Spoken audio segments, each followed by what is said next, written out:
जितनी दफा देखूं तुम्हें। और दोस्तों, मैं हूं अजय कुमार यादव। स्वागत है आप सबका अपना यूट्यूब चैनल गुरुकुल शिक्षा केंद्र। स्टूडेंट्स, आज मैं क्लास 10th का एनसीईआरटी प्रमेय 6.5 लेकर आया हूं, जो समरूपता प्रमेय का तीसरा नंबर है।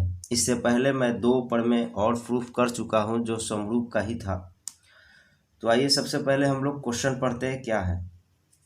यदि एक त्रिभुज का एक कोण दूसरे के एक कोण के बराबर हो तथा इन कोणों को अंतर्गत करने वाली भुजाएं समानुपाती हो तो दोनों त्रिभुज समरूप होते हैं। इस क्वेश्चन को पढ़ने से पता यही चलता है कि इस क्वेश्चन में 2 शर्तें हैं। आइए हम लोग अपने भाषा में समझते हैं। सबसे पहले दिया हुआ है कि एक त्रिभुज का एक कोण, मान लेते हैं कोई एक त्रिभुज ABC दूसरे के एक कोण के बराबर हो, और दूसरा त्रिभुज कौन है? DEF।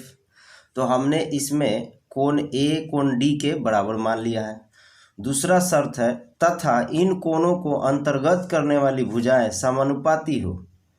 तो ये कोण जो कोण A और कोण D, इसको अंतर्गत कौन कर रहा है? कोण A को AB और AC कर रहा है, और कोण D को DE और DF कर रहा है।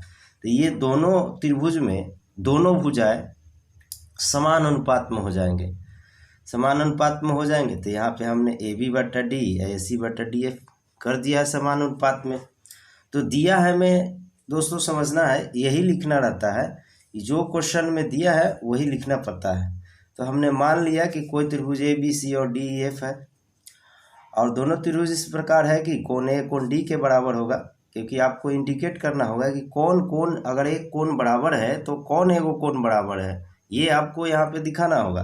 तो हमने कोण A को कोण D को मान लिया, क्योंकि कोण तो इसमें 3 है, तो 3 को कोण में कोई एक ही को बराबर होगा दूसरे के। तो कोण A कोण D के बराबर हमने मान लिया, और AB/D और AC/DF उसका अंतर्गत वाला भुजाएं जो है समानुपाती है। तो यहाँ पे हमने दिखा दिया है। अब आपको सिद्ध करना है ये दोनों त्रिभुज क्या है? समरूप है। यहाँ पे लिखते हैं सिद्ध करना है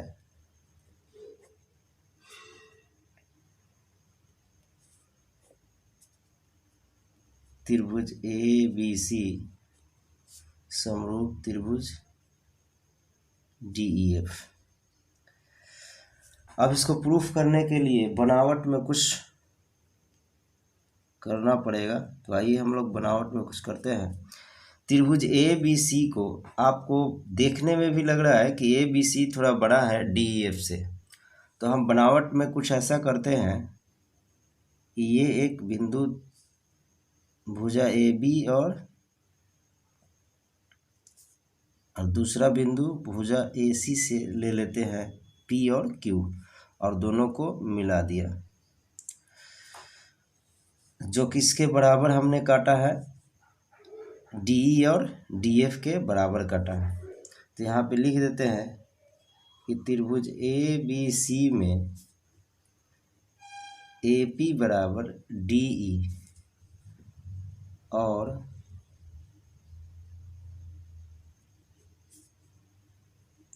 AQ बराबर DF काटा, और PQ को मिलाया।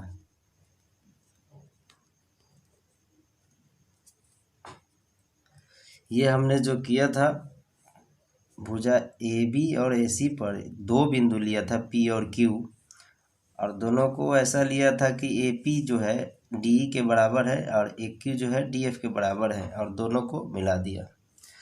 तो जो हमने यहाँ पे किया वही यहाँ पे बनावट में लिख दिया। अब हम लोग यहाँ से प्रमाणित करते हैं, साबित करके दिखाते हैं कैसे ये दोनों त्रिभुज समरूप है। चलते हैं सबसे पहले त्रिभुज APQ में, APQ एवं त्रिभुज DEF में। ये दोनों त्रिभुज में हम लोग चलते हैं, तो अभी अभी हम लोग लिखे हैं AQ बराबर DF और AP बराबर DE। ये सब बनावट से हमने अभी अभी किए हैं, और कोण ए कोण डी के तो बराबर है ही, तो ये गिवन है, ये दिया हुआ है हम लोग को पहले से।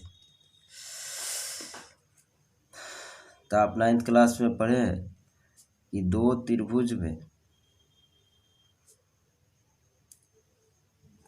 तीन कंडीशन अगर इक्वल हो जाते हैं, जैसे कि तीनों कोण बराबर हो जाए, ये दो कोण बराबर हो और एक भुजा बराबर हो, या तीनों साइड बराबर हो, तो दोनों त्रिभुज सर्वांगसम होते हैं। ये दोनों त्रिभुज क्या हो गए? सर्वांगसम हो गए। कैसे हो गए? एस से, जब दोनों त्रिभुज में ये सब बराबर हो गए तो आपको पता है कि ये भुजा के बराबर है, और इसमें एक क्यू बराबर है डी के, कोण ए कोण डी के बराबर है, तो कोण पी भी कोण ई के बराबर हो जाएंगे। इसीलिए कोण पी बराबर कोण ई, और कोण क्यू भी बराबर हो जाएंगे कोण एफ के। इसको हम समीकरण फर्स्ट मान लेते हैं। लेकिन अब आगे चलते हैं। लेकिन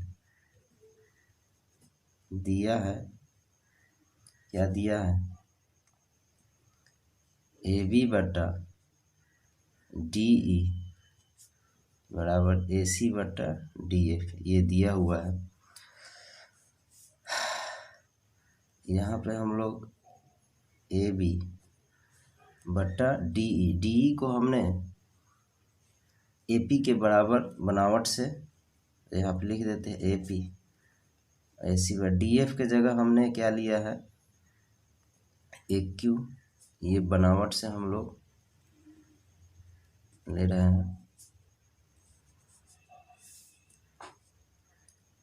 अब यहाँ पे देख रहे हैं कि ए बी बटा ए पी और ए सी बटा ए क्यू है, दोनों में से -1 हम लोग घटा लेते हैं,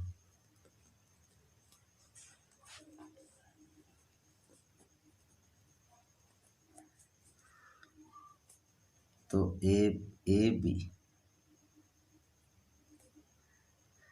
B minus A P, LCM लेंगे तो ये हो जाएगा, इसको भी एलसीएम लेंगे तो ए सी माइनस ए क्यू हो जाएगा।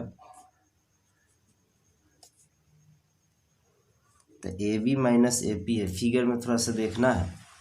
ए बी में से ए पी को घटाना है, ए बी में से ए पी को घटाना है, तो क्या बचेगा? पी बी, तो ऊपर हो जाएगा पी बी और नीचे है ए पी।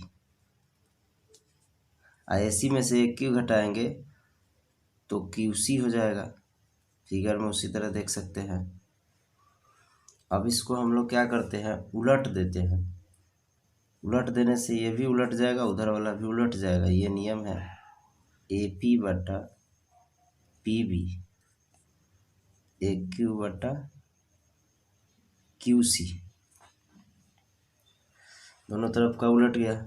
आप फिगर में देख सकते हैं कि ए पी बटा पी बी और ए क्यू बटा क्यू सी अगर हो जाए, तो इससे पहले हम लोग थेल्स फॉर्म में पढ़ चुके हैं कि दोनों भुजाएं एक ही त्रिभुज में ए पी बटा पी बी और ए क्यू बटा क्यू सी हो जाते हैं, थेल्स फॉर्म से ये समानुपात में हो जाते हैं, तो पैरेलल हो जाते हैं। तो ये पी क्यू पैरेलल हो जाएंगे किसके? बी सी के। यहाँ पे लिख देते हैं थेल्स फॉर्म से।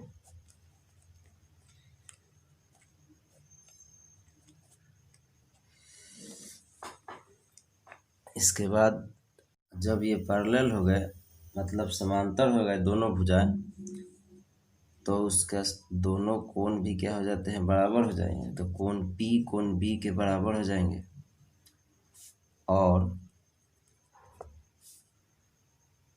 कोण Q कोण C के बराबर हो जाएंगे। ये समीकरण सेकंड हो गया। अब हम लोग चलते हैं समीकरण 1 एवं 2 से। 1 एवं 2 से समीकरण 1 में हम लोग कोण पी कोण डी के बराबर है और कोण ई है क्यू के बराबर, तो यहाँ पे हो जाएगा कोण बी बराबर कोण ई और कोण सी बराबर कोण एफ और कोण ए बराबर कोण डी तो पहले से ही दिया हुआ है। तो दोनों त्रिभुज में दोनों कोण क्या हो गए, बराबर हो गए। तो आप लोग को समरूपता प्रमेय से पता है, शर्त से क्या हो जाएंगे, दो त्रिभुज में या तो तीनों भुजाएं समान अनुपात में हो या तो तीनों कोण इक्वल हो, तो ये दोनों त्रिभुज क्या हो जाते हैं, समरूप हो जाते हैं। यहाँ पे लिखेंगे इसीलिए त्रिभुज ए बी सी समरूप त्रिभुज डी ई एफ कैसे हुआ, ए से एंगल से हुआ, ये प्रूफ हो गया। दोस्तों यदि ये वीडियो पसंद आया हो या किसी प्रकार का प्रॉब्लम हो तो प्लीज़ कमेंट करें। मिलते हैं अगले वीडियो में, धन्यवाद।